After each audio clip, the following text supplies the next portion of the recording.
Assalamualaikum warahmatullahi wabarakatuh. Baiklah, kali ini saya akan menjelaskan pemrograman berorientasi objek, yaitu saya sebagai pemateri atas nama Muhammad Julian Rivalno dari Universitas Dinamika Bangsa Jambi atau disingkat UNAMA. Adapun materi kali ini yang akan dijelaskan yaitu apa yang dimaksud dari istilah instansiasi pada PBO atau pemrograman berorientasi objek. Yang kedua adalah apa ciri-ciri dari kelas yang bersifat abstrak. Yang ketiga, apa ciri-ciri dari kelas turunan, dan yang terakhir yaitu apa yang dimaksud dari methods override. Yang pertama yaitu instansiasi, yaitu pembuatan atau membuat sebuah objek dari kelas yang telah kita buat. Untuk lebih mudahnya kita ibaratkan sebuah kelas adalah sebuah cetakan roti dan roti adalah sebuah objek, di mana proses pembuatan roti disebut sebagai instansiasi. Maka dalam hal ini, sama halnya seperti cetakan roti, sebuah kelas juga bisa digunakan berkali-kali untuk membuat sebuah objek, di mana suatu objek dengan yang lainnya tidaklah memiliki ketertarikan meskipun berasal dari kelas yang sama.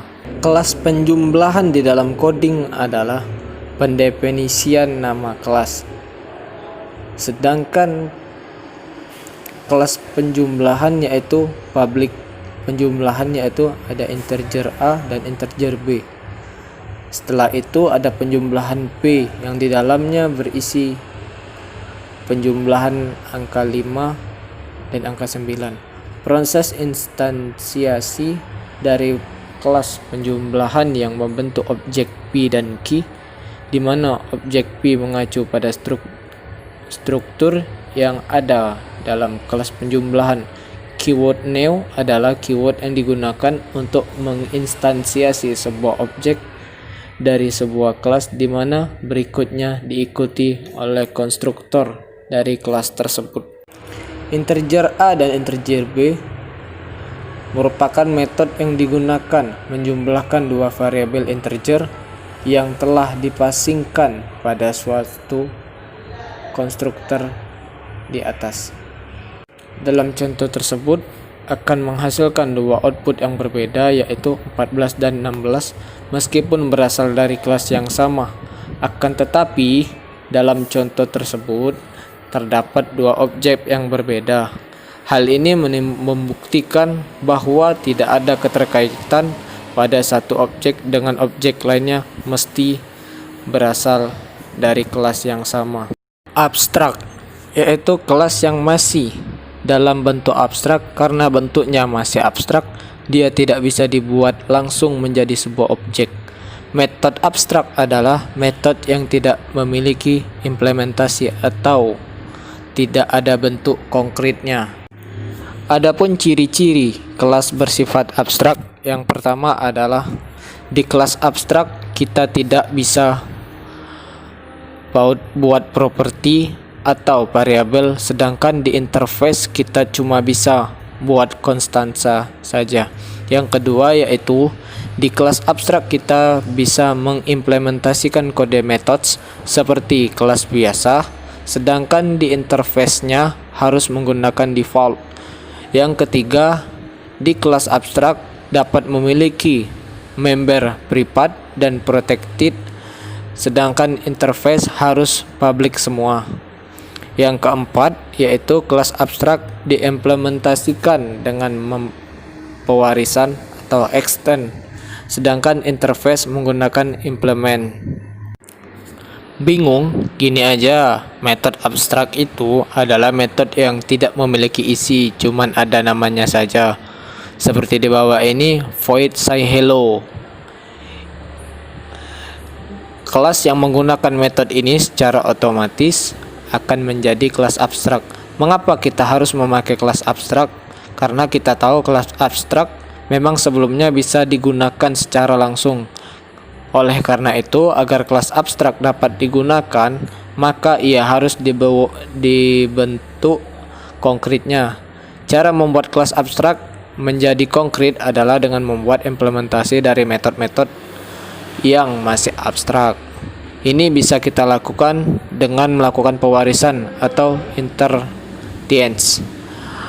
Kelas abstrak biasanya digunakan sebagai kelas induk dari kelas-kelas yang lain. Kelas anak akan membuat versi konkret dari kelas abstrak. Lalu pertanyaannya, mengapa sih kelas harus dibuat menjadi abstrak? Kan bisa saja pakai kelas yang biasa. Ya bisa-bisa saja, tapi pada suatu kondisi tertentu, kelas induk tidak ingin kita buat sebagai objek karena kode metodenya belum jelas mau diimplementasikan seperti apa, maka kelas ini sebaiknya dijadikan kelas abstrak. Kelas turunan atau inheritance yaitu konsep pemrograman di mana sebuah kelas dapat menurunkan properti dan metode yang dimilikinya kepada kelas lain. Konsep inheritance digunakan untuk memanfaatkan fitur kode reuse untuk menghindari duplikasi kode program. Konsep inheritance membuat sebuah struktur atau hierarki kelas dalam kode program. Kelas yang akan diturunkan bisa disebut sebagai kelas induk atau parent class, superclass atau base class. Sedangkan kelas yang menerima penurunan bisa disebut sebagai kelas anak atau child class, subclass, derived class atau hair class. Tidak semua properti dan metode dari kelas induk akan diturunkan. Properti dan metode dengan hak akses privat tidak akan diturunkan kepada kelas anak. Hanya properti dan metode dengan hak akses protected dan public saja yang bisa diakses dari kelas anak. Suatu kelas yang mempunyai kelas turunan dinamakan parents class atau base class. Sedangkan kelas turunan itu memiliki sendiri. Seringkali disebut subclass atau child class, yaitu suatu subkelas yang dapat mewarisi apa-apa yang dipunyai oleh parent class. Oleh karena itu, subkelas dapat mewarisi apa-apa yang dipunyai oleh parent class, maka member dari suatu subkelas adalah terdiri dari apa-apa yang ia punya juga apa-apa yang diwarisi dari kelas parentsnya. Kesimpulannya, boleh dikatakan bahwa suatu subkelas adalah tidak lain hanya memperluas extend parent class-nya. Keuntungan dari penurunan ini yaitu subclass menyediakan states atau behavior yang spesifik yang membedakannya dengan superclass. Hal ini akan memungkinkan programmer Java untuk menggunakan ulang source kode dari superclass yang telah ada. Selanjutnya, programmer Java dapat mendefinisikan superclass khususnya yang bersifat generik disebut abstract class untuk mendefinisikan kelas behavior dan state secara umum. Ini adalah contoh coding dari kelas turunan. Method override. Override merupakan suatu keadaan di mana kelas anak dapat mengubah atau bisa kita bilang memodifikasi atau memperluas data dan metode pada kelas induk. Keuntungannya dari override ini dapat menambahkan sifat atau atribut pada kelas induknya.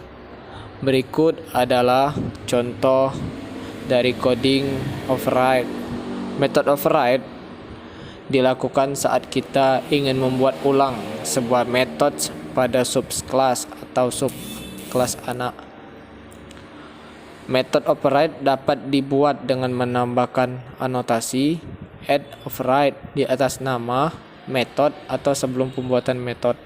Contohnya nih, coding persegi Java, yaitu sebuah extends bangun datar dengan float luas, sisi dikali sisi, Dan bisa juga kita membuat kelas burung atau enemy, void walk, void jump, dan fly, dan berbagai macam coding override lainnya dengan kelas yang berbeda.